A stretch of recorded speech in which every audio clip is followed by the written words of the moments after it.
इस वीडियो में हम मिड ब्रेन के कुछ क्लिनिकल्स को डिस्कस करेंगे। सबसे पहले वेबर सिंड्रोम के बारे में बात करते हैं। तो वेबर सिंड्रोम किस वजह से कॉज होता है। अब मिड ब्रेन का लेवल पे जो अपर पार्ट होता है वहाँ पे सेरिब्रम प्रेजेंट होता है, जो फोर ब्रेन का पार्ट होता है। तो इसको एक सप्लाई कर रही होती है ब्रांच पोस्टीरियर सेरिब्रल आर्टरी, जो मिड ब्रेन को सप्लाई करती है।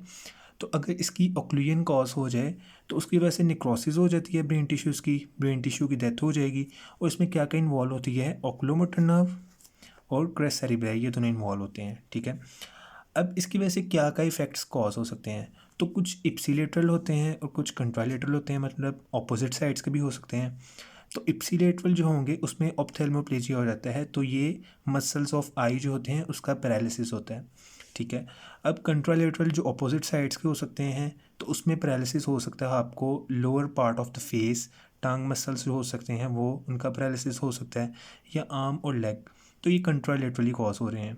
इसके अलावा आई बॉल जो होता है वो लेटरली मूव कर जाता है, क्योंकि उस जो रेक्टस जो हमारे मीडियल रेक्टस मसल होता है आई का, उसका पैरालिसिस हो जाता है, तो आई बॉल लेटरली मूव कर जाता है। एंड ड्रूपिंग ऑफ आईलिड्स होती है, आईलिड्स मतलब फॉल कर जाती हैं फॉरवर्ड, और प्यूपिल जो होता है वो डायलेट कर जाता है। इसमें ये इफ़ेक्ट्स आपने याद रखने, ये इसके क्लिनिकल सिम्टम्स होते हैं जिसे हम डिफ़ाइन कर सकते हैं वेबर सिंड्रोम को। इसके बाद नेक्स्ट जो है वो बेनेडिक्ट सिंड्रोम है। तो ये भी almost same like weber syndrome होता है, लेकिन इसमें निक्रोसिस अगर कॉज हो जाए तो उसमें क्या क्या चीज़ें इन्वॉल्व होती हैं। मीडियल लेमिनिस्कस होता है एंड रेड न्यूक्लियस होता है। अब इससे इसकी वजह से क्या हो सकता है, जो इफेक्ट्स कॉज होंगे, तो कंट्रालेटरल हेमी एनेस्थीसिया हो जाएगा। कंट्रालेटरल मतलब अपोजिट साइड का होगा, और हेमी एनेस्थीसिया कहते हैं लॉस ऑफ सेंसेशंस। इसके अलावा इनवॉलेंट्री मूवमेंट्स होंगी, इनवॉलेंट्री मतलब इनवॉलेंट्री एक्शन कॉज होंगे लिम्स के, और ये किस साइड के होंगे, ऑपोजिट साइड के। ये इसके क्लिनिकल सिम्टम्स होते हैं।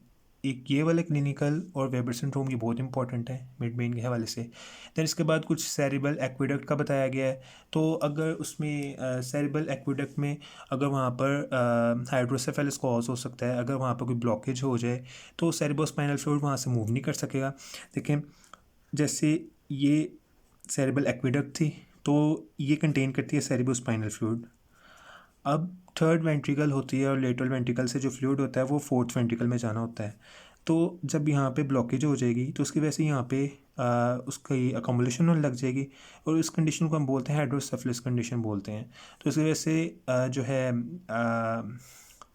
जो फ्लूइड है वो फॉरवर्ड मूव नहीं कर पाएगा, तो इस कंडीशन को हाइड्रोसेफलस कहेंगे। इसमें सिर्फ आपने ये याद रखना है।